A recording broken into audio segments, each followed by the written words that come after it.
Most global brands have now released a 0-0 version of anything, wine, beer, spirit, you name it. There's a lot of investments and acquisitions that are happening. You know, the second biggest drinks company, Pernod Ricard, acquired minority shareholding in Lewis Hamilton's non-alcoholic tequila. The consumer, it's like an Amazon. They might visit the website 10 times before they actually buy. We pivoted the content that we were putting out from product-focused to people-focused and lifestyle-focused. So, like, it's now a lot more about like funny reels, and like we have a lot of reels going viral. What is a whiskey alternative? They call it a dark spirit. You've got caramel, you've got vanilla, you've got glycerin in it for a bit of viscosity. So they're trying to kind of create that warmth. As a consumer, I don't like to be tricked.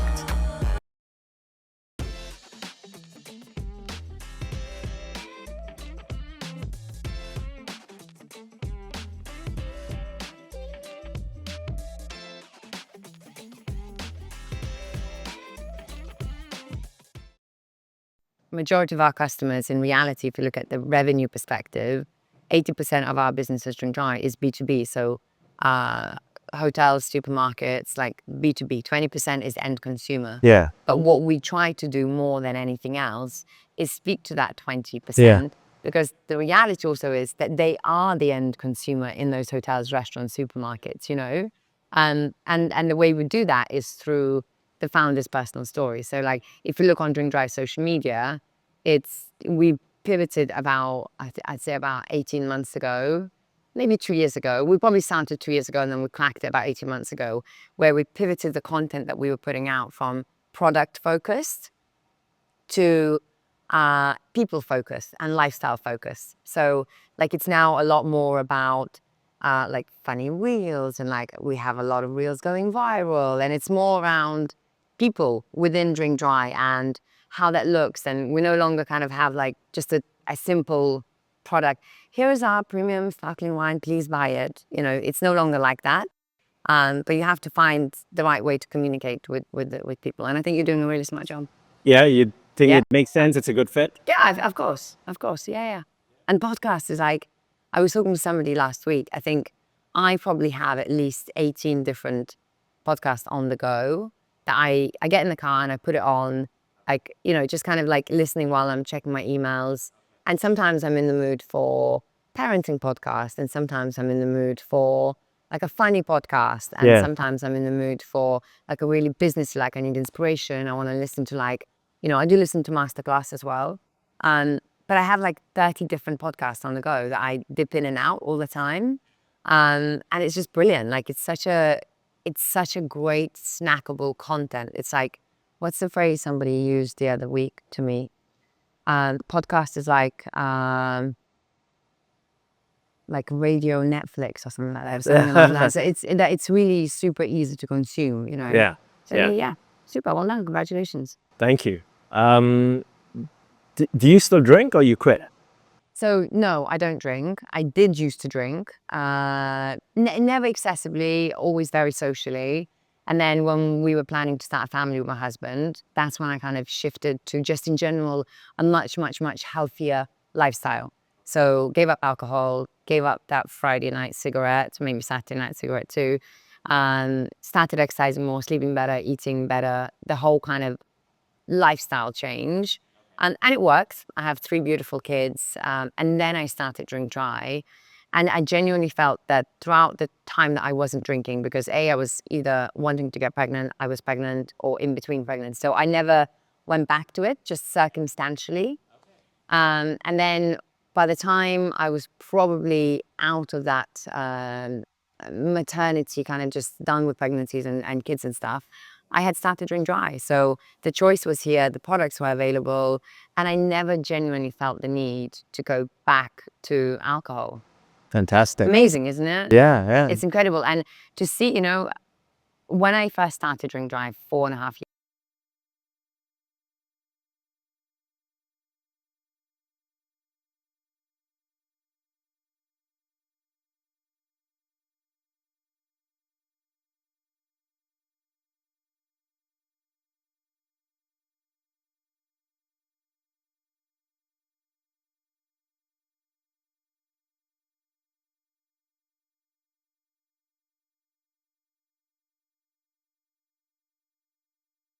enormous change. Growth in it. Yes, and it comes from consumers, that people are seeking out the products, people are seeking out, they're just sober curious, they're just excited about the category.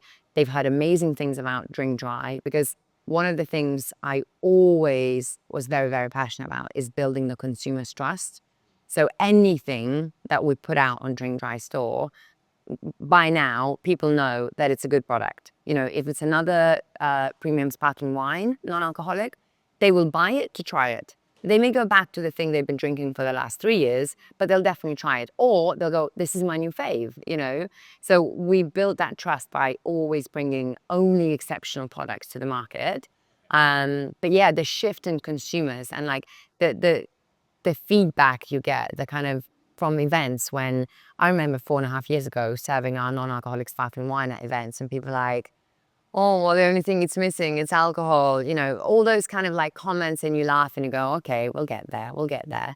But you fast forward 4.5 years and people are like, this is amazing. I have a choice. Thank you so much for, you know, I didn't want to drink today and I'm coming to this event and I don't have to drink juice. I don't have to be warm with water. Like, I have an amazing alternative that I can enjoy. So there's been a huge shift. It's almost like from black to white or white to black, whichever way you look at it. And in such a short span of time. Like it's not like it's taken you so many years or a decade to reach over here. It makes sense, because if you look at food and beverage, if you look at FMCG, non-alcoholic drinks is the fastest growing category globally. So, and this is always the interesting part with the Middle East, right? Middle East is never the first, like, if you look on the global scale, Middle East is never the early adopter of anything. It starts somewhere else in the world, and then it probably comes to this market, depending on what the category is, whether it's technology or food or lifestyle or health. It comes here, say, 3 years later, 2 years later, 4 years later. But when it does, it catches up really quickly. You know, once the concept comes, because by then, you have proof of concept from elsewhere. You have a bigger selection of products to choose from. And it just grows really fast. And it's the Middle East, you know, people like new news. People have disposable income. They are, I think, more than anywhere else, health conscious. And we live in a beautiful climate, so we all care what we look like, how we feel. There's a lot of focus put on well-being and healthcare and longevity here. And it just makes sense. So yeah, I think 4.5 years to where we were to where we are today as a category. Yeah. Phenomenal growth. Thank you. Yeah. I think first and foremost, I see Drink Dry as genuine category advocates. Forget the commercial, the business side. It's very important and we have to, you know, make sense as a business. But first and foremost, I see our role in the market to be the people who are advocating, educating, promoting, presenting, you know, developing the whole non-alc industry. Does that help tying up with influencers? Did that like give it a sudden shift in how people perceived it? I think the early round of kind of like influencer marketing for us and working with people, we really had to find people who engaged with us and loved what we were doing. It wasn't easy because not everyone was like, well, but it you know, I drink, so this kind of doesn't make sense. And when you're trying to say to people, it's all about moderation. It's okay. Like, it's okay. I don't drink, but that's okay. Like, I'm a minority amongst the people who consume non-alc. Like, it's just a choice, you know. And who's to say, like, maybe tomorrow I will go out for dinner somewhere and somebody cracks open an insane bottle of wine and I'll have a glass. Like, I'm not saying I'm never drinking. It's just the choice that I'm making today. So it's all about moderation. But it was really difficult to convince people to get on board with non-alc if they thought they were drinkers. And they're like, I don't want to advocate and promote something that, you know, like it would kind of look hypocritical. So it took a little while for people to understand that actually it is about moderation. Actually, it is great to promote something that you can not drink alcohol a couple of days a week and maybe drink alcohol on Friday, Saturday, or whatever you're doing. So it took a little while to get there, but I think now non-alc is so topical and across all kind of like industries, lifestyle, healthcare, parenting, fitness, well-being, business verticals, everybody is tapping into non-alc for different reasons, right? So we're finding a lot more synergies and people are really excited to work with Drink Dry. Amazing. Thank you. What is your biggest market? My What is biggest, your biggest market? Like, it's got to be UAE. okay. It's got to be, like, we started here 4.5 years ago, the team is based here, like the head office is here. So I'd probably say 80% of our total revenue still comes from UAE, and this is our stronghold. And it still makes sense, right? Because if you then go from bringing in new news or new category, new concept from, say, the West to the Middle East, it's got to work in Dubai, and you've got to learn to slightly modify it and adapt it to the Middle Eastern market. That is Dubai. Dubai isn't Middle East. Dubai is Dubai, right? Yeah. But it's kind of a window into the Middle Correct. East. So it's kind of a showcase It is, where right. people say, okay, it works here, it'll work here. Exactly. So you kind of bring it here, you polish it, you do a lot of testing and learning and failing and succeeding. And then you go, okay, we kind of know what works now. And then you go kind of into wider GCC. So I started the business in 2020. And then in 2022, we started working with Kuwait market, with Saudi. So we work with sub-distributors in those markets, and our products are available. But it's difficult. We're still kind of probably where we were 4 years ago in the UAE, with getting the people and getting the trade and getting the retailers to get on board with what these products are and what's the occasion, where does it fit in. It's not just, okay, I taste the product, I like it, but it's more so, well, when do I enjoy it? And I'll give you a brilliant example where I think it was at the end of 2022, we signed a project with Arabic influencer marketing agency. So to date, we'd always been kind of working with Westerners, maybe some Asian communities, but we want to see how the Arabic community, local Emiratis, and wider kind of like GCC or Middle East Arabs will respond to our products. And we created beautiful boxes. We put our still non-alcoholic wine, did a lot of information about the products, and we delivered it to influencers through this marketing agency, right? And then we started seeing content coming out that horrified us. But then we realized why. So a lovely Arabic influencer who was so excited to receive our products, and she was posting content with so much enthusiasm, but because she had no point of reference around the occasion, the service ritual, she took a water tumbler glass opposed to like a beautiful wine glass, because she doesn't have a wine glass in her house. She simply doesn't have a wine glass. Why would she have a wine glass? So she took a tumbler glass, she put ice in it, and then she poured non-alcoholic red wine into the glass, and she used like a soup spoon to stir it, and she's trying it, and she's like, "Ooh, this is interesting," and like she's like, "I love it. This is exciting." So she showed the energy and enthusiasm around it. But when then it was a great window for us, like, to understand that these consumers have no idea what the occasion is. They don't know the service ritual. I grew up in a culture and a society where alcohol and the service ritual that comes with alcohol is part of our DNA. Like, it's part of our entertaining, it's part of our Christmas, it's part of our Easter. We've seen our parents drink red wine, and we know the types of glasses that go with which wine. We know that red wine is room temperature, and we know that it's mainly with main courses and heavy meals, possibly red meat, and we know where white wine sits, that it's chilled. So we just know it instinctively. Like, we just know it. These people don't know it. And you flip it the other way. You give me a selection of traditional Arabic drinks. I have no idea. Like, I have no idea how to drink, what to do with rose water. What drink do I make with rose water? Or I have no idea how to use Vimto. But, it's one of the biggest drinks during Ramadan. So we did it. We had a lot of learnings. And then you take those learnings and you take it on mass market, and that's a whole different ballgame. Like, it's super challenging in other markets.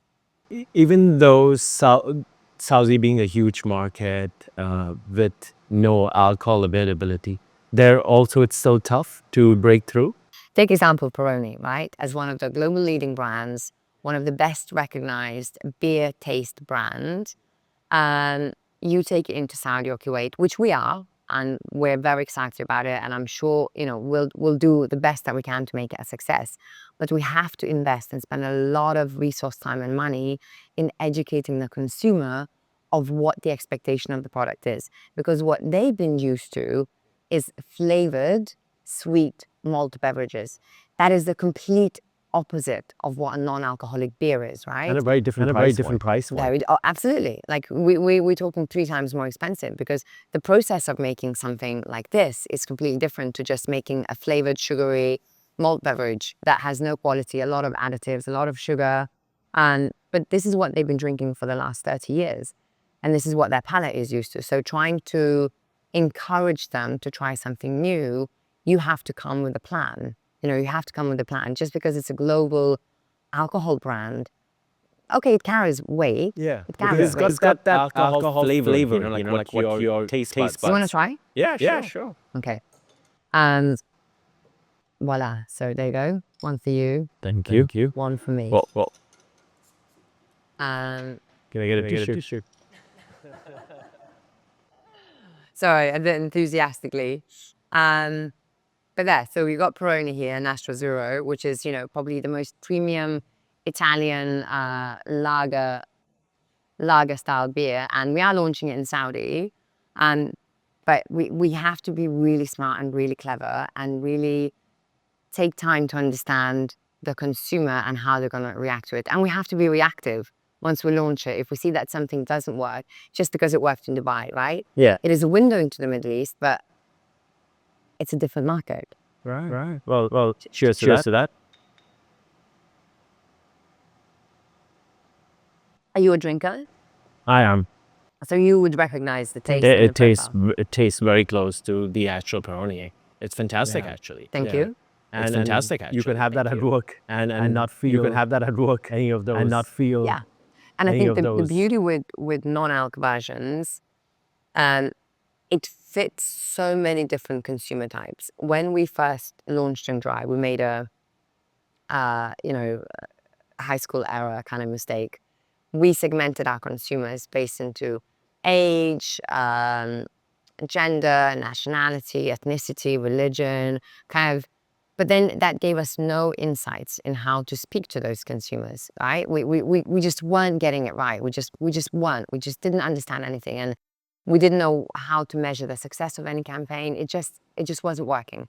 And then we decided to completely resegment our consumers into, I think at the moment we have like 5 key pillars. So one is fitness, well-being, then fitness, well-being, parenthood, business, and religion, right? And all of a sudden, you have a 55-year-old Arab male and a 22-year-old Western female in the same group, because they're both into fitness.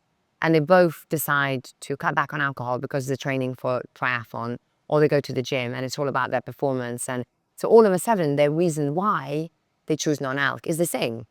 So we are targeting people with our marketing based on their why, opposed to who they are. The same for, parenthood. You can have a 25-year-old male and a 42-year-old female in the same group because they're both parents at different maybe stages, but they're both parents and they have the same kind of challenges, or they're pregnant, or they're trying to conceive, or they've had babies and they're kind of like in that madness of it all.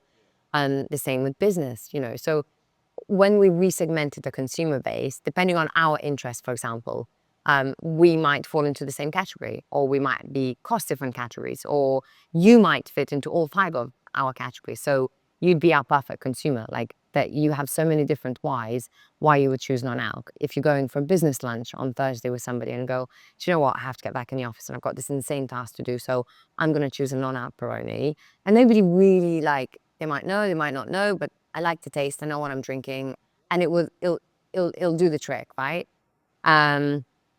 Or you might be into fitness and you might be jogging 4 times a week in the morning, and you need to be on your top performance. You just don't feel great on kind of drinking alcohol the night before, etc., etc., etc. Makes complete sense. Where does Gen Z come into it? Because there are a lot of reports, there are a lot of studies, though I don't know how accurate they are, that Gen Z audience also wants to get into the non-alcoholic drinks. They are aware that the health benefits or the drawbacks of having alcohol. Does that help you guys? I think it's good for us to learn, and it's almost like a little bit of a insight for the future for the Middle East. It's not quite the same here. So if you look at Gen Z here and you look at Gen Z in the Middle East, in the West, it's slightly different. And the Gen Z people here, like the people who grew up in Dubai, they leave for education, a lot of them, right? Um, their reasons for not drinking alcohol are different here to what it is in the West. They didn't grow up with the same culture of like booze and alcohol around them as people in the West did. And we see that the biggest consumer base for us here is the millennials, so 35 to 44. We see that through 35 to 44 is the biggest spike, and this is our biggest consumer base that we have.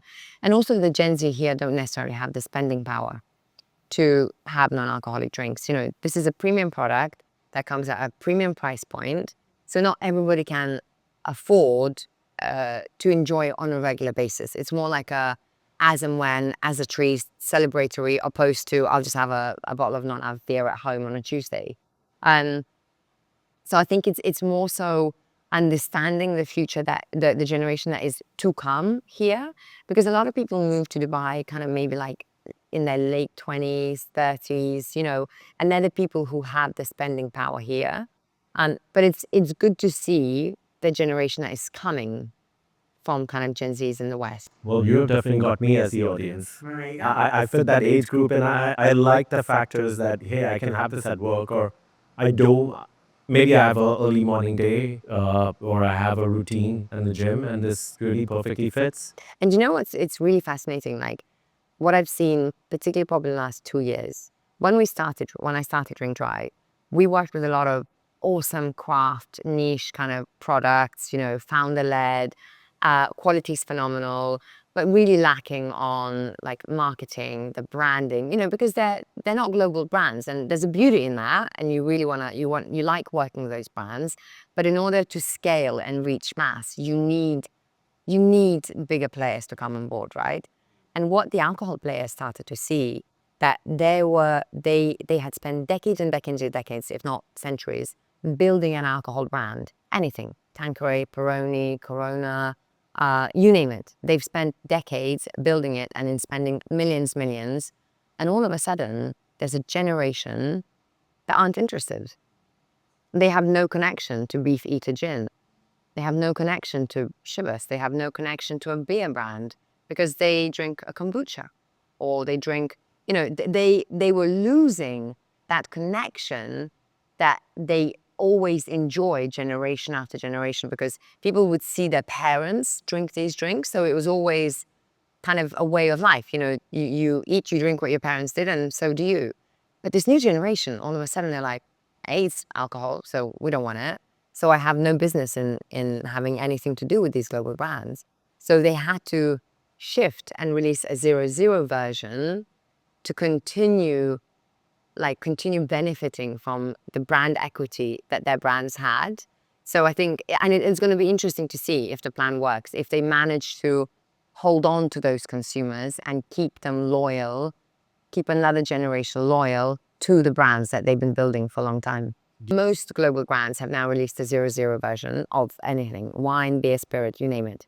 Corona, Peroni, Guinness, we're launching Guinness in next few weeks. And every single global alcohol brand have either already released a 0.0 variant or in the process of doing it. You know, if you are a world-renowned whiskey brand, you have a lot more to lose to launch a 0.0 unless it's phenomenal, and that takes time to develop, you know. So I think some of the brands are not there yet, but they have good reasons. That there's a lot at stake for them, right? And I would rather they take another 2 years before they come out with something and put their brand name on a 0 version.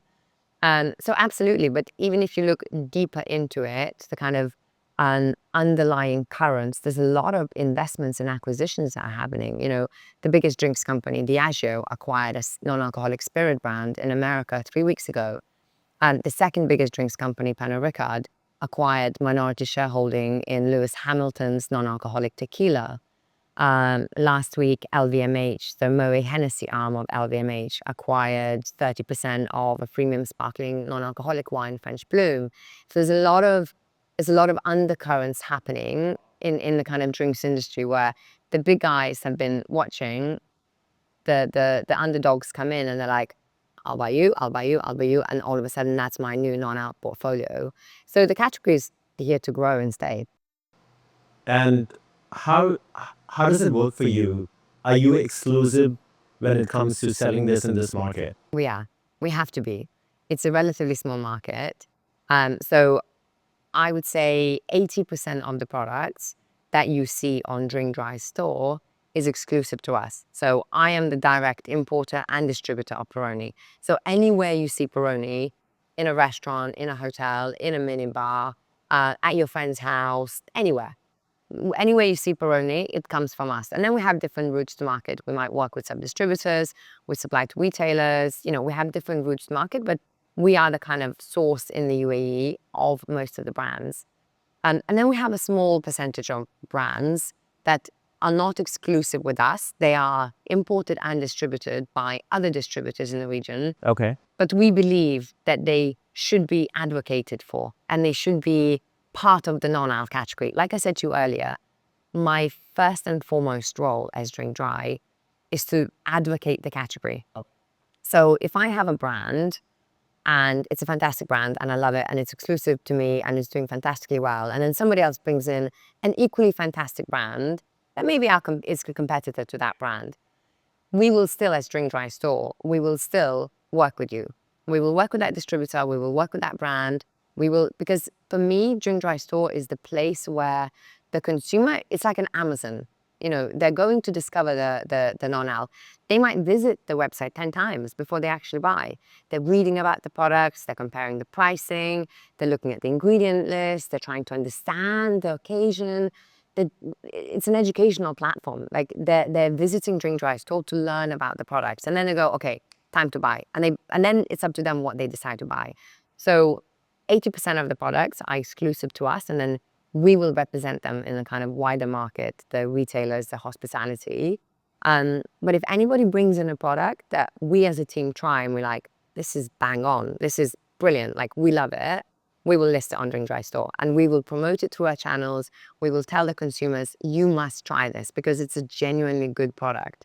And I think when you do something like that authentically and time again, you do it the right way, the consumers see it. And this is where I told you the trust is being built, Every time we launch something, whether that's a new beer brand or wine brand or spirit brand, we see a huge uplift in sales because people trust that whatever is new news on Drink Dry store, it's worth trying. So, which is exciting. You built that trust, Yeah, I think we have. that credibility that goes I think with we that. have. And we take feedback genuinely very seriously.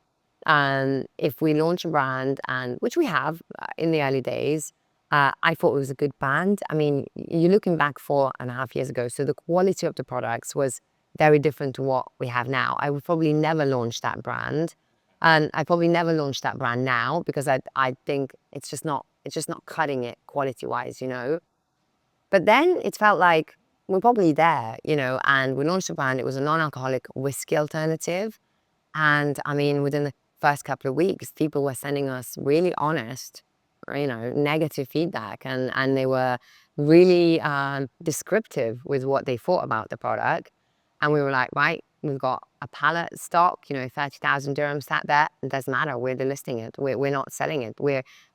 So we've had to make decisions to really earn that trust over and over and over again. But I think you have to do that. What is a whiskey alternative? Like, how does it taste? Or what do you call that? They call it a dark spirit, a non-alcoholic whiskey alternative. You probably if I had to describe the taste and the flavors and the notes, you've got caramel, you've got vanilla, you've got glycerin in it for a bit of viscosity. So they're trying to kind of create that warmth. So they would play with ginger, maybe cayenne pepper as a flavor, to create the mouthfeel and the slight burn, I suppose. And look, the reality is, I would say, with all the non-alc spirits, I'm yet to find a non-alc spirit that is meant to be enjoyed on its own. it's always meant to be used as a cocktail ingredient. So if you are looking to make a, I don't know, a non-alcoholic whiskey sour or a non-alcoholic old-fashioned as a cocktail, absolutely. You can, what we have now, you can definitely use it, and you'll try and be like, this is good. Like, I can get, like, this is really good. But trying it on its own, I think the spirits are not intended, the non-alc spirits are not intended to be drunk on its own. And this is what I always say openly to our consumers. Like, and sometimes the brands get really funny about it. They're like, why are you telling the consumers that they shouldn't drink it on its own? I'm like, because I want them to have a good experience. Like, I want somebody to spend 120 dirhams on a bottle of non-alcoholic spirit, whatever that might be, an Aperol alternative, a gin alternative, you know, and get home, and I want them to make a cocktail with it. 2 ingredient, like gin and tonic, done. Or like, you know, a non-alc spirit and Coke, whatever. It doesn't have to be like elaborate cocktail making, but whatever it is that they're trying, I want them to, the first time they're trying it, I want them to have a good experience. I don't want them to try it on its own and go, not sure about that, and then just put the bottle in a somewhere in the cabinet and never open again, right? I want them to try it, and I want them the next time a friend comes around, like, hey, do you want to try this? Like, it's really interesting, you know? And the friend goes, yeah, it is interesting. And then the conversation starts, and then, you know, within a month or so, they've used the whole bottle and they're coming back. And then they're more open to trying cross-category. They're more open to try a wine, a non-alcoholic beer, or, you know, then they're open. They had a good experience with the category. And I think even now, one of the biggest challenges we have with non-alc category is the reputation it has when it comes to quality. I don't know, like when I look back at what my dad would have drunk when he was driving, you know, he would have had I don't know, a Begg's Blue probably, which is just awful. And people who had that experience, if you're looking at 50 plus generation and you say a non-alcoholic beer, they're like, no thanks. Been there, done that 20 years ago, didn't have a great time. So it's changing, like convincing them to try that this is a whole new generation of non-alcoholic drinks you must try. And ensuring they do it the right way the first time. Make sense? Makes sense. Yeah. But again, we're going to go back to the dead stock. Next time you have stock that's not going to work, just send it to us. Really use it. We'll try. We'll try. Yeah, really give it to the team. You only sell what's sold on the drink dry store is handled directly by you guys. Yeah. You handle the logistics and everything for it. Do you sell on any other online platform? We do. So, for example, recently we just launched exclusively with Deliveroo. So we have Drink Dry Store available on Deliveroo, a smaller selection, kind of like our key bestsellers. But there's always a reason. Whenever we do something, there's always a reason for something, right? So what we started seeing is people want, I mean, we live in Dubai. We want the products yesterday, right? And I always refer to this in my head. I remember when my daughter was, I don't know, she was a baby, and I was swimming with her in the pool at home. And I was like, she needs one of those floaties, you know? So I checked on the phone, and it said like 40 minutes for delivery of this floaty that I wanted. And I was like, this is ridiculous. Like, it's going to take 40 minutes. I'll be done swimming by then. But so this just shows you how spoiled we are as consumers, that you want such an obscure product in a particular part of Dubai. I live in Arabian Ranches, right? So it's not like center of Dubai. And somebody was going to deliver it to me in 45 minutes. And I was complaining that it's far too long. I'll be done swimming by then, right? So it's the same with everything else in e-commerce, and it's fast delivery. Even though we offer on Drink Dry Store fast delivery, which is order before 11 a.m., we deliver the same day. But, you know, often people go, it's 2, 3 o'clock. I'm going out tonight. I want to bring my own non-alcoholic Prosecco. And they go online, and we can't deliver if they order at 3 o'clock by 6 o'clock, right? So we really started seeing a demand from consumers that they wanted this quick service. And so we decided to, you know, months and months negotiations and discussions, and we partnered with Deliveroo to launch kind of a reduced version of Drink Dry Store selection, key bestsellers, what we know will sell, and, you know, and we're cross-promoting it. So if we know that somebody's they need it fast and they need it now, and they're prepared to pay extra for delivery and slightly higher price, then they can go to Deliveroo and it can be delivered within 20 minutes. So there's always a reason why we would go on a platform, for example, you know. We work with Noon, we work with few kind of Amazon, we sell on Amazon, you know, because you have to, like, it's 2024. Yeah. You have to be You there. have to be on Amazon. So in terms of online, we do work with multiple players, and I like collaborations in general across the board, right? So I remember one of the first kind of online players that approached us really early on when we first launched. It was a company called Cheese on Board, and they do this beautiful cheese, meat, kind of like fruit platters for people, right? And they approached us and like, we want to offer non-alcoholic wines with our cheese boards. Like, it's incremental revenue for us. Would you consider selling it to us? And we were like, yeah, like that totally makes sense. Why not, right? So of course we lose margin, we lose a bit of kind of commercial advantage, but it's promoting the category, and more people see the products and more people actually try the products. And it's just bigger market coverage. So we work with a lot of kind of niche gourmet online players, whether it's for beers or sparkling wine, or, you know, like baby shower shops. We work with them for sparkling wines, gourmet gastronomy. We work with non-alcoholic wines with them. But there's always kind of a reason why we would go and do something like that. Do you have to keep the same price points at Amazon and Deliveroo with your I think it's the right strategy, and we try to do. I mean, you might see I don't know, maybe a 5 to 10% fluctuation, but I would say 90% of the market, we maintain the same price parity across the board. Because I think the consumer, I'm a consumer myself in everything that I do, right? I have 3 kids. I shop baby stuff. I shop food for my home. I shop household items. Like, as a consumer, I don't like to be tricked. I like to be treated like I'm a smart consumer, right? So if I go to one online or supermarket, one place, and I see a price of 100, and the next place is 60, it just doesn't sit right. You start to question, like, is it the product? Are they bringing in 2 different quality products? They're probably not, but why is that? And I don't think it's the right thing for building the category and building the products and gaining that trust from the consumer. So that comes from you. You have to ensure they maintain the same price online, physical stores. And what is like the top 3 physical stores that your brands sell? I would say in terms of supermarkets, it's got to be Spinneys and Waitrose.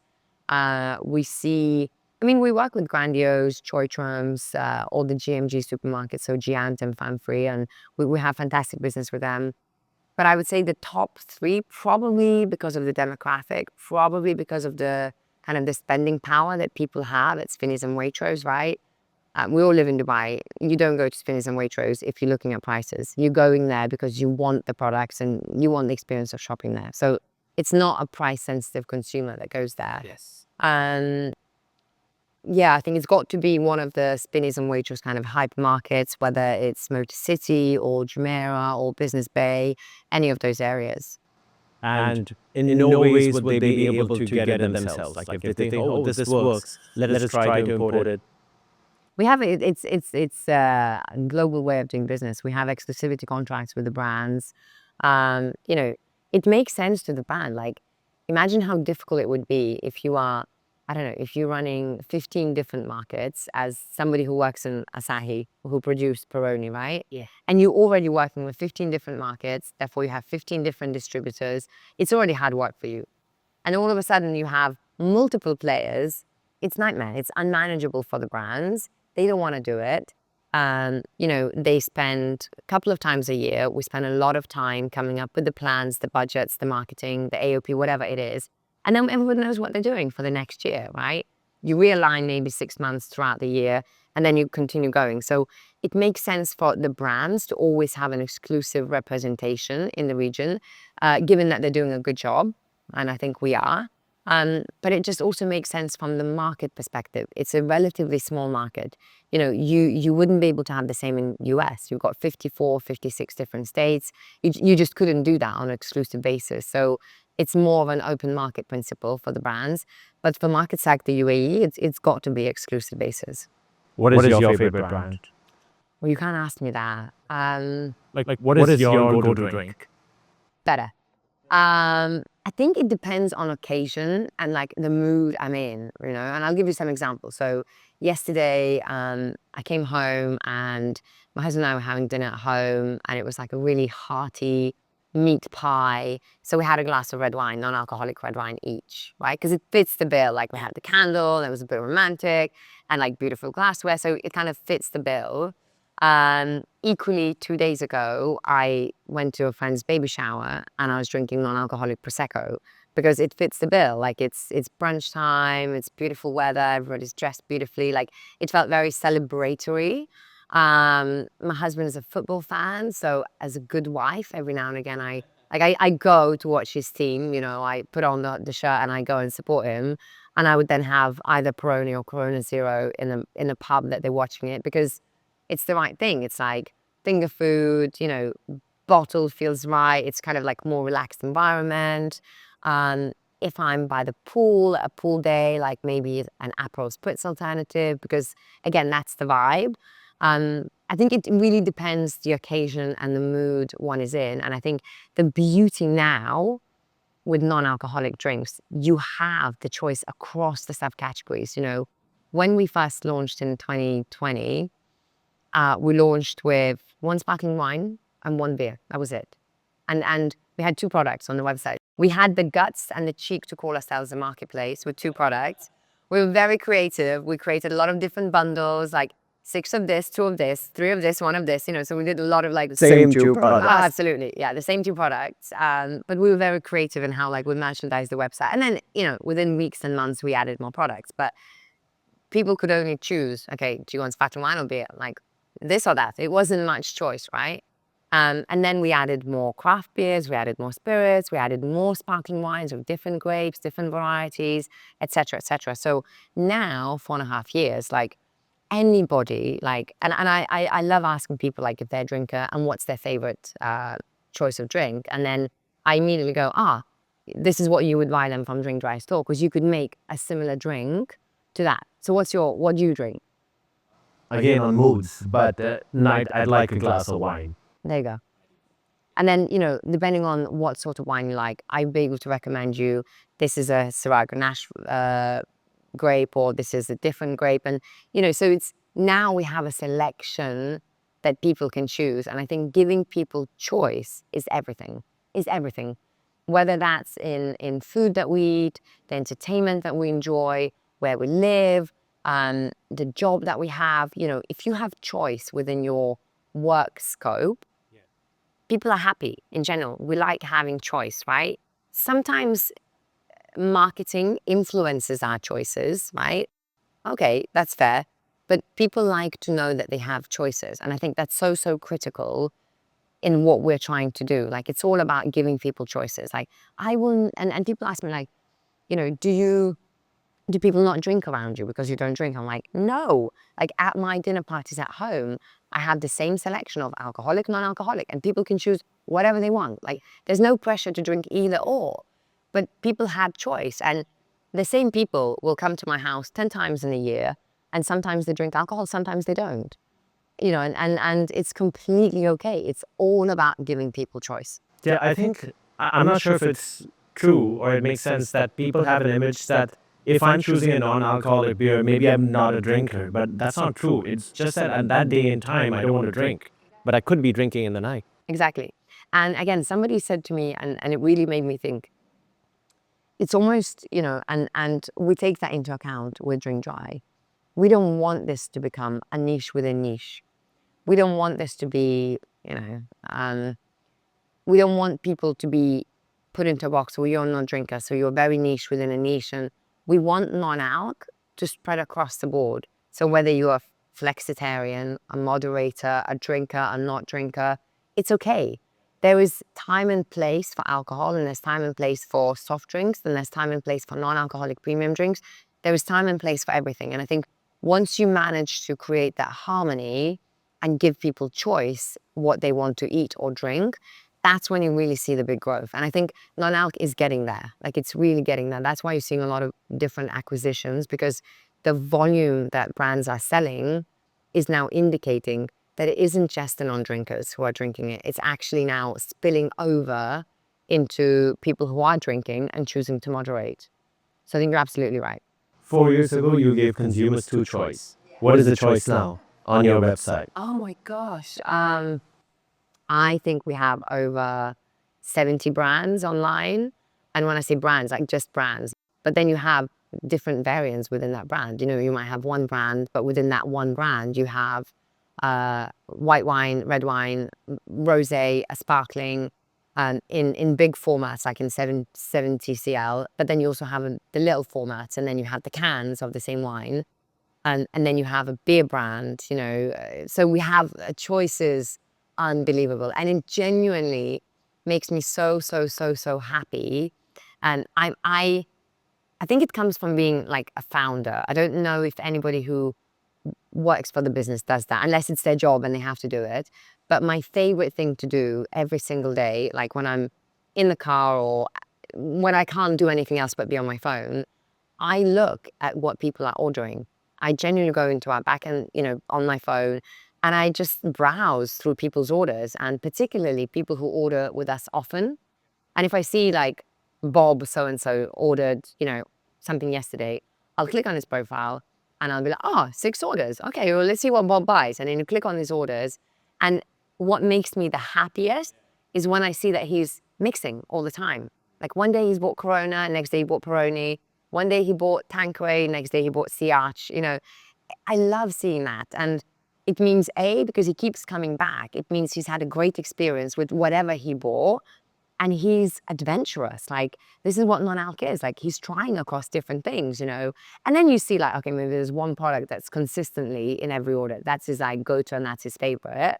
But yeah, like, of course, you know, marketing would look at that and they go, okay, Consumer behavior. yeah, and then you put like marketing campaigns around it. How do you reward people, etc. So, and I'm not talking about it from that perspective. It's just for me more of a, where is non-alc category? Like, people are enjoying it. The quality is now incredible compared to what we had 4, 5, 7 years ago. And they're coming back, and they're coming back time and time and time again. And I think it's just a matter of time until their consumption habits grow per non-alc. So instead of it being maybe once a week, it'll turn into 2, 3 times a week. And maybe in time, alcohol will be once a week and non-alc will be 6 times a week. Yeah, like YOLO and there is no. Yeah. That's trending. Yeah, absolutely. What does that stand for? No alcohol, low alcohol? So NOLO is no and low alcohol. No and low alcohol. Which again, I think low alcohol struggled to really stick anywhere. Particularly here for us, like, you know, everything that we import is a true 0.0. So if you look at the category in the West, there's a lot of, it's up to 0.5%. So there's some fantastic products that are up to 0.5%. We can't touch them because here it's got to be a complete 0.0. Therefore, it can be considered non-alcoholic. And then you got the low alcohol in the UK. And I think that was the beginning of the growth of non-alc, where they were trying to lure consumers in to low alcohol. So maybe using half of the spirit kind of measure in a cocktail and then using an alternative to still have the flavor and everything else, the punch and the kick, but have low ABV in general. But I think when I look last 5 years, I think low has struggled to stick because people are either drinking when they're not drinking. It's kind of, it didn't really find home, Okay. you know? But it's still, no, there's no and low. How does it work in terms of regulations? Like, do they still vet and test because they know it's a beer, but it's zero? There's not even like 0.1%. Oh my gosh, how much time you have. I have come to a conclusion that it is easier to import anything into this region than non-alcoholic. Oh. Because, but you know, it's kind of probably, this is something what will safeguard us and gives us that first mover's advantage. When I started 4.5 years ago, you're trying to bring into the market something that looks like alcoholic beverage, tastes like alcoholic beverage, is presented and marketed in the same way, but is not, right? So you take your bottles and you go to the municipality, you go to all the authorities and like, I want to bring this in and put it on supermarket shelves. And they're like, nope, no can do. Like, we just can't do it. But why? And they're like, well, we don't know, we just can't do it. Like, it's just like, we just don't do it. And then you have to go through like months and months of, but just because the computer says no, this is a new category, let's build it together. And I have to say, I genuinely found the authorities here super helpful. Initially, yes, of course, they're like, we can't do it. But then when you try to reason, they're like, okay, well, actually, maybe we can. So let's find a way to do it. And I think the beautiful thing about Drink Dry now is we've not only earned that trust with the consumer, but we have earned trust with the authorities. So whenever we bring anything in, whether it's a new product or repeat product of what we bring in all the time, the authorities still do the same thing. They come, they check, they test, they take random samples. So absolutely, they still do all the compliance part that they have to, right? But that credibility is there. Yeah, the credibility is there. Like yeah. we have always worked with authorities. Whatever they tell us to do, we're like, okay, we'll do it. If we bring something in and they didn't like the label, even if we had the approval for the label, they go, we need to relabel it. We're like, okay, no problem. We'll just relabel it, you know. So we've always worked with them to make sure that not only the consumer has the confidence, but the authorities have the confidence that we're bringing in something. And if they say to us, you're allowed to sell it in that channel, but that channel, we're like, okay, I'll sign on that and we'll ensure that we only sell it in that channel, maybe not in that channel, right?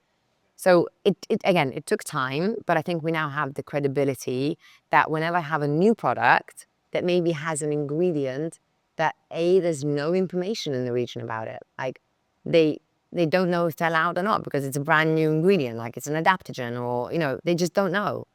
We can go to them and they're like, let's figure it out together. And if it's a no, it's a no. Like if it's a yes, we'll find a way to like formalize it and bring it in. So it took a lot of time and it took a lot of persistency and trying to convince people and kind of showing best practices from other parts of the world. For us now, we know what we're doing. I think if anybody else would try to do it, they would come across the same challenges that we did 4 years ago. Is anyone else doing it, or do you have it's a monopoly? You have the market share, and you're the only one. You're the market. We are, and we are the only one. So when I first launched Drink Dry Store, you know, we kind of put a tag name of like first and only non-alcoholic drinks marketplace. And we'll always be the first, right? Because we were the first. You can't take that away from us. But only we'll probably have to go at some point, right?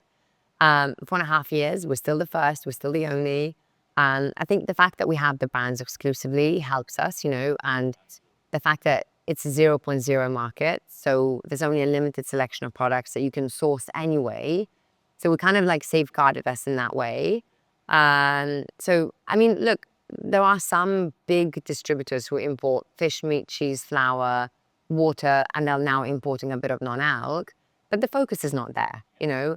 They come to us and they're like, can you just like buy from us and like do what you do? Can you like do the thing that Drink Dry does, like promote it, you know? Can you just sell it to the end consumer basically? And it's great because we've built that reputation that we know what we're doing. Consumers trust us, the kind of distribution partners trust us, the retailers trust us. You know, I think the biggest compliment I've heard in the last few months, I was out in the market with one of my salespeople, and the guy who we were speaking to, an F&B director in a hotel group, he was saying to me, oh, somebody came to me the other day and he was pitching like non-alcoholic products to him. And he said, and all I wanted to know, is it on Drink Dry Store? Because that for him was like, well, that's a seal of approval. Like if Drink Dry is selling it, that means it's a legit product, right? Which is great. I'm like, that's amazing. Like somebody's actually, a competitor is coming in, like in the wider market trying to sell you something. But what you're asking is it on Drink Dry Store? You know, and I've heard people go, do you have any Drink Dry products? And by that, they mean just non-alc in general. Like, do you have anything non-alc? And I'm like, check us out, you know?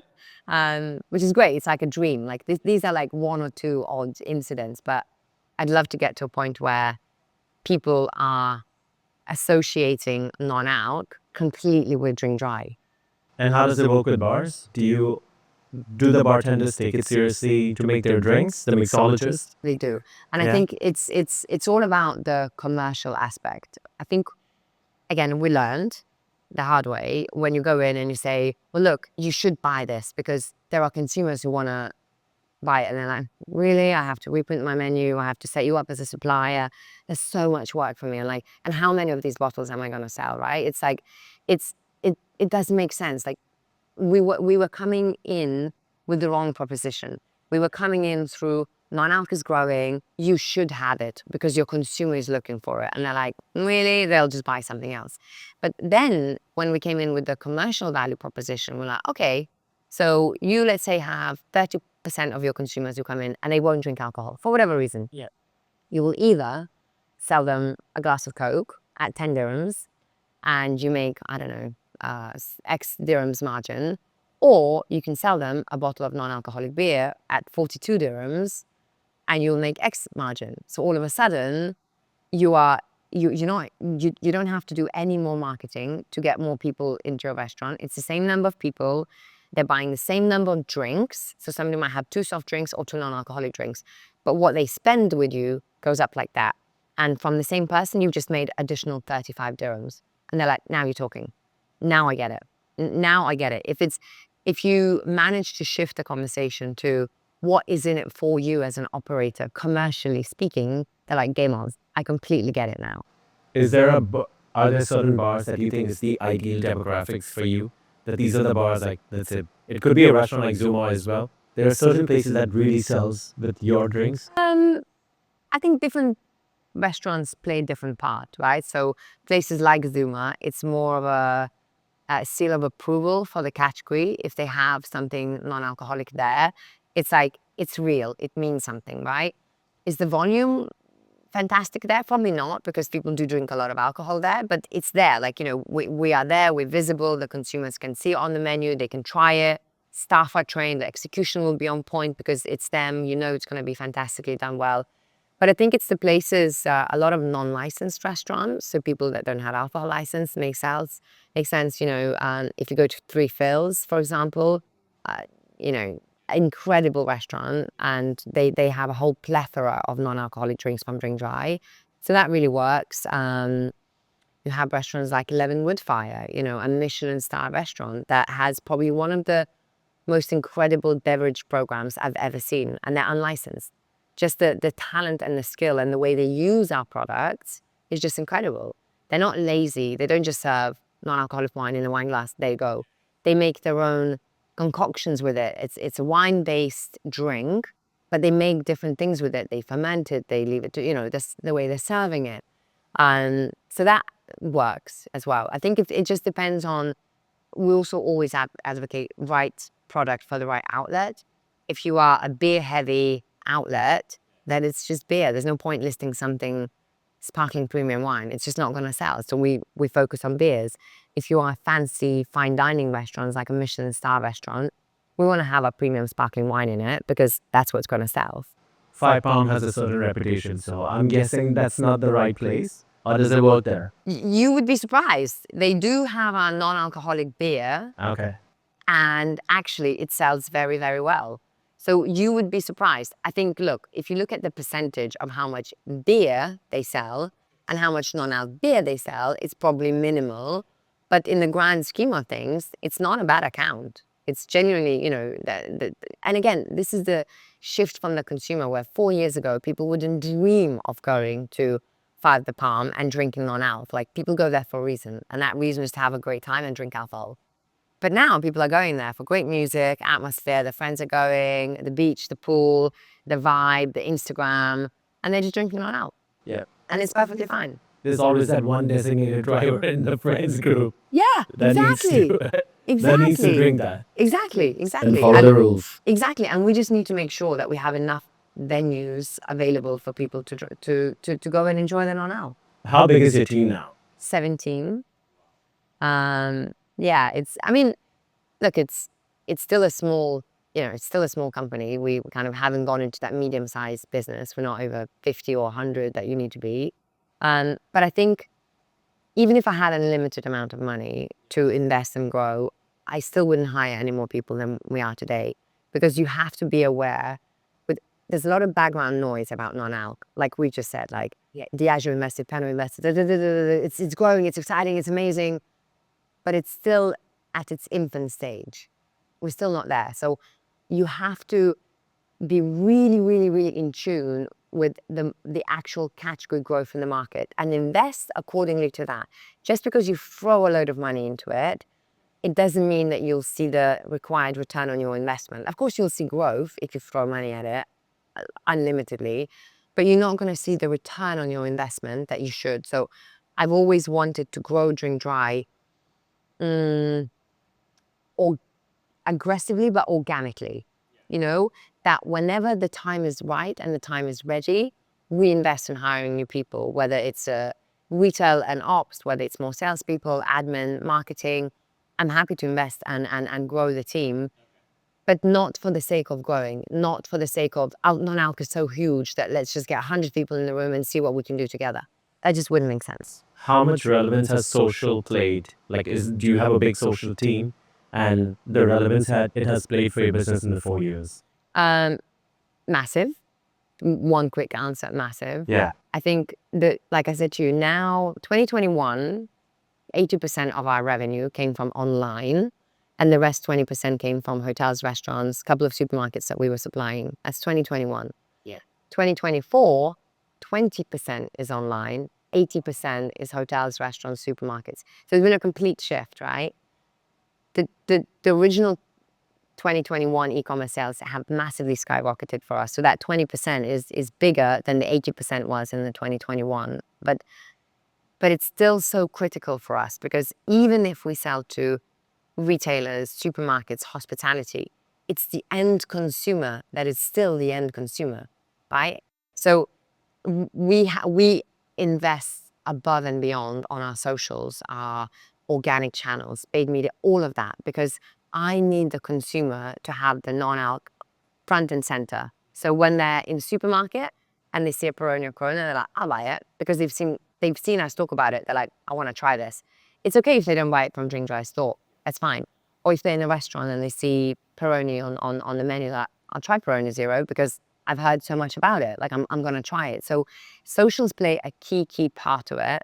And I think the most critical part that socials play, it's a really fantastic way for us to show the consumer that non-alc is fun, that we can present non-alc as a lifestyle brand, as a lifestyle choice, opposed to here's the product. We can inject personality into it. We can inject fun into it. We can laugh about it. We can really make it seem fun, and it's no longer without the alcohol. It's more something. It's that shift in communication. I think that's why the socials for us are so critical. It's that we can convey the message that we want to convey in a really powerful way. With so much happening, how do you manage your day? Like, what is your Tuesday like, or a Monday like? Every day is different, and like completely, entirely different. Like, no day is exactly the same. I have a great team, genuinely have a really great team, and I don't come from the world of business. My background is politics. I worked in Whitehall in London, and then I worked at the Lithuanian embassy. So politics, research, this is diplomacy, this is my bag. Business, had no idea. I had no idea what margin is when I started Drink Dry.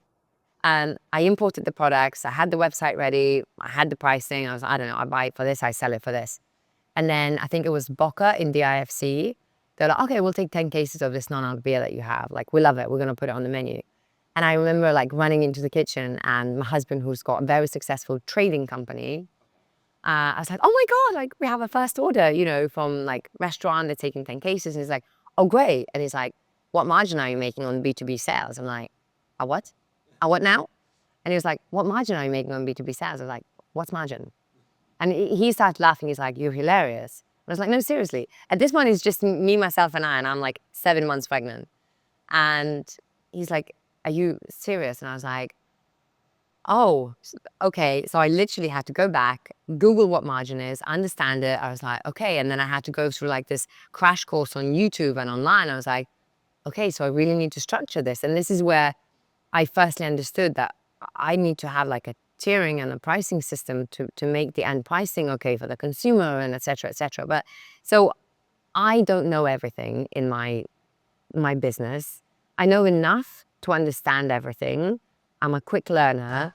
And you've got the right people. But this is it. I now got the right people who come from the right background. So whether it's marketing, whether it's commercial, whether it's brands, they support me when I need the support in really understanding what do we need to do here, right?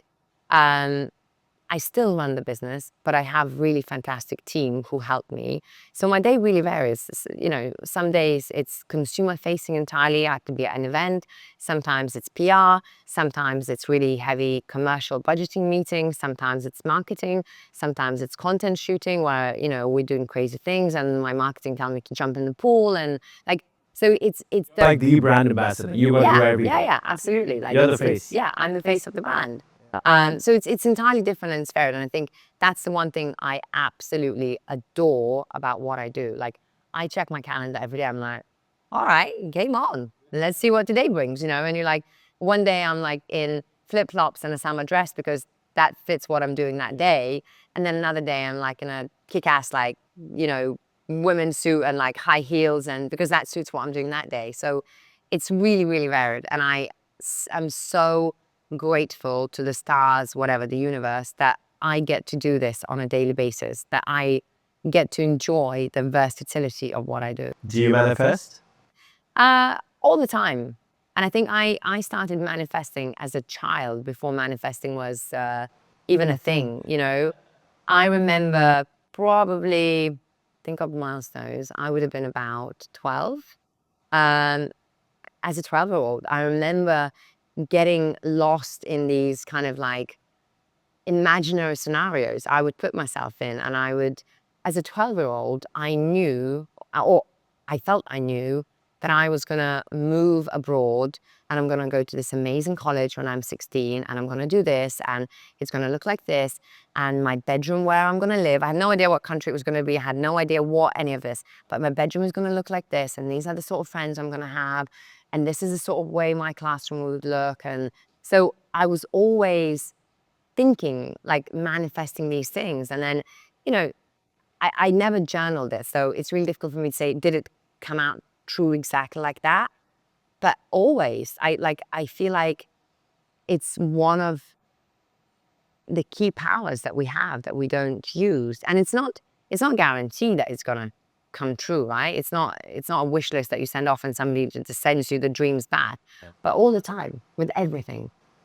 How do you manage work life? Like how do you draw that balance? I've long accepted that some days I'm an incredible mom and an incredible wife, but not really great at my job because I let things fall through the gap. Another day I'm kick-ass at work, like I'm just bang, bang, bang, I'm on fire, but I haven't seen my kids from the moment I dropped them to school, and I missed bedtime, and I'm probably not going to see them till next day.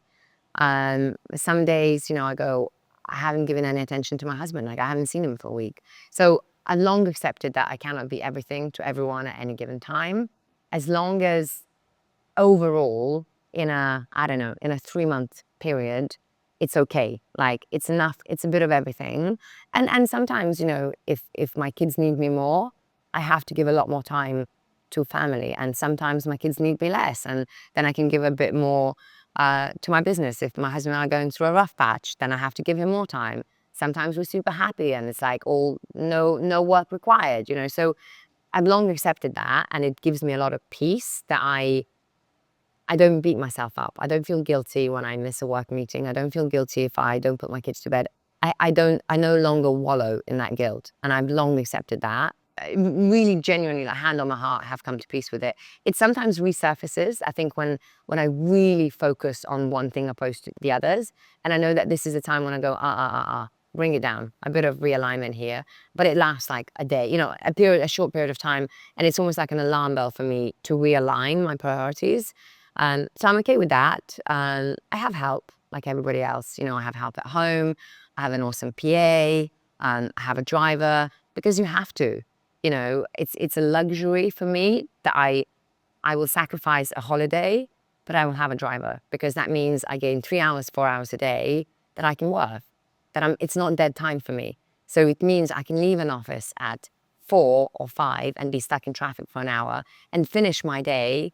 So by the time I open that front door, laptop's away and I'm done for the day. I don't have any anxiety that I haven't done stuff. I'm genuinely like, I'm present and I'm there. It's just, I think, being really open and getting help where you can.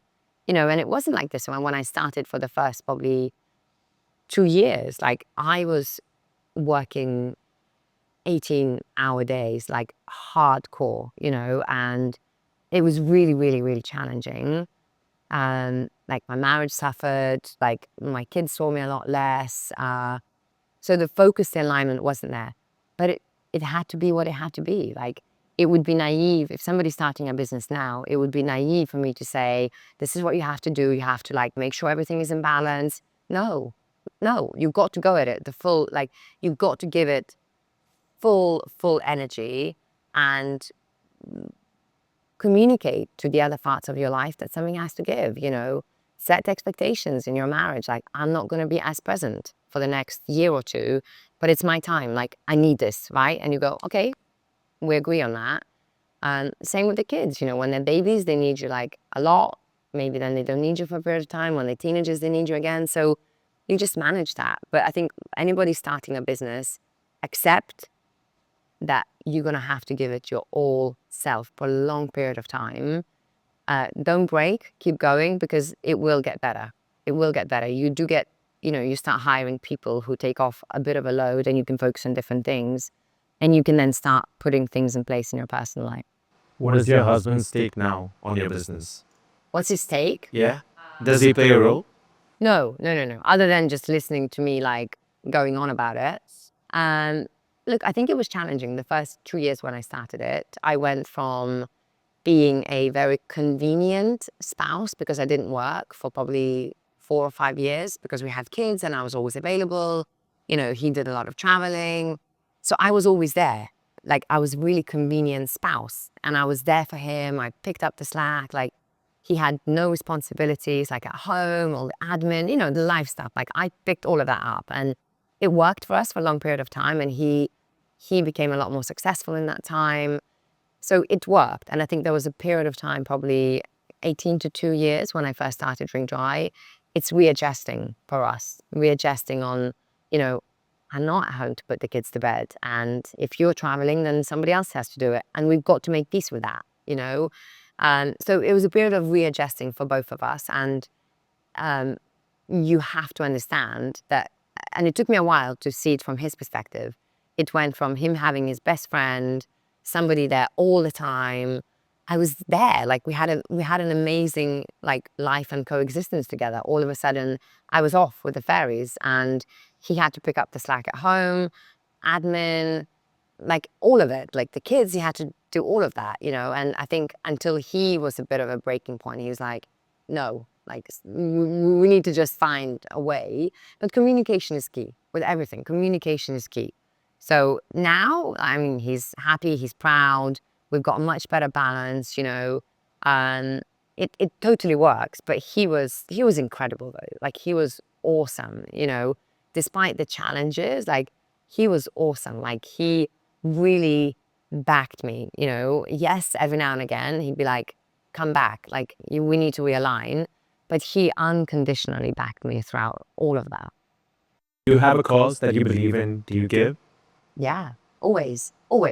Yeah. We, as a family, we've always made a purpose and a point that we donate 10% of our annual income to charitable organizations. Always have done, always will do. And the more successful we are, 10% of our family's annual income gets distributed to the causes that we believe are the right ones. My husband has been doing the same with his business. So through his business, they support a charity, an orphanage called Gentle Hands in the Philippines. They pay for 170 kids all their food bills for a whole year. They support a charity called Shamida in Ethiopia. They do the same thing with them. And I think, they try to do a bit more than just the food with them. They work with a charity in Haiti where they train nurses, young girls who want to become nurses, and they put them through a 3-year program. My husband's been a trustee of a charity called Kids for Kids in Darfur, funded and supported them for the last 15 years. When I started Drink Dry, the first cause that we got on board with was the same charity that my husband did in Haiti, because I wanted to support young girls and women who, I want them to have a reason to live, and I wanted them to have a chance to become the breadwinners in their own community and their family. So we donated, and we put through, in the first 3 years of Drink Dry, we put through, I think, 6 nurses through the kind of 3-year course. Last year, we partnered with Sparkle Foundation in the UAE. So we were one of their sponsors for the charity gala, and they raised over 1 million dirhams in one night. It's incredible. It's an incredible charity. They are UAE registered, Malawi registered, and UK registered. We are supporting them and sponsoring them again this year. I think they have much bigger targets in place. You have to give, in this day and age, I feel like it's not enough to just take. It's not enough to be, for many, many reasons. Like, it's not enough to just take and create wealth. You've got to distribute that. And when it comes to hiring people and creating that work culture and team environment and company culture, that is a critical vertical in that. People want to work and know that what they're doing, part of that is doing good. Genuinely, this is the second year, right? And when I said to the team, okay, this year we're going to sponsor the Sparkle Foundation again, we're giving them 50,000 dirhams, plus we're supporting them with the drinks, and we're going to show up. We're going to go, we're going to take tables, we're going to be there. And, just to then think the impact, that money that we're going to give 50,000, but on the back of that, they're going to raise multiples of that, right? So our 50 turns into hundreds, because they're able to put the gala together with the money that, and amongst other sponsors, but it's going to be multiple. So we're not just giving 50,000, like, it's multiple of that. And if they raise 1, 2, 1.5 million, like, that's a huge significant impact. And then at the end, after the event, to share with the team, with the money raised, this is what the charity is able to achieve throughout the whole year. So as you continue with your day-to-day, sometimes boring tasks, sometimes really challenging tasks at work, that you're feeding children, you are giving education, you're giving healthcare. Like, your work genuinely matters. Like, it has a direct impact on other people's lives. And that creates such value that money cannot buy. 100%. I can see the passion in your eyes. You truly believe in it. Because it matters. Like, it genuinely matters, and I think, but you've got to do it. Look, I think it's great when companies do it because it's the right thing to do, and somebody comes and tells them what to do and they just tick the boxes. It's better than not doing it, for sure. But you've got to understand the bigger picture there and genuinely want to do it. Get the team involved, get the owners involved, get the management, the shareholders involved. It's got to really, really matter for it to have a big impact. What is your focus now? With what? We've done a great job in acquiring a lot of exclusive big brands. We're launching Guinness 0.0 in the next few weeks. Tanqueray, we've got a lot of fantastic global brands. I think the focus now is to deliver. Okay, we've done the hard work of getting the brands. We convinced the brands to work with us, but now we have to really roll our sleeves up and get it done. Just be that person in the room. We've done the talking. We now need to just get it done. There's a really nice clip from President Barack Obama, where in whatever interview he's doing, and I think it's to do with like an inspirational speech to young people. And he said, one piece of advice I'll give to like a young professional who's up and coming: be that person in the room who will just get the job done. There's always so many people who talk the talk, but actually be the person who will say, don't worry, I'll take care of that. Yeah.